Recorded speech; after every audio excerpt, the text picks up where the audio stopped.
R.U.R. is a 1920 science fiction play by the Czech writer Karel Čapek. R.U.R. stands for Rossumovi Univerzální Roboti.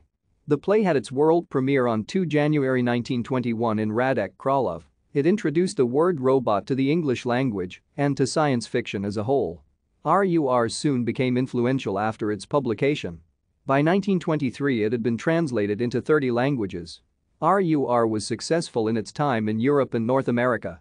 Čapek later took a different approach to the same theme in his 1936 novel War with the Newts, in which non-humans become a servant class in human society. The play begins in a factory that makes artificial people, called roboti, whom humans have created from synthetic organic matter. Robots may be mistaken for humans and can think for themselves. Initially happy to work for humans, the robots revolt and cause the extinction of the human race. Parentheses indicate names which vary according to translation.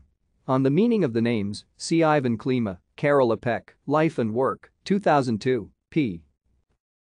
Thank you for watching. Like and subscribe if you would like to view more of our videos. Have a nice day.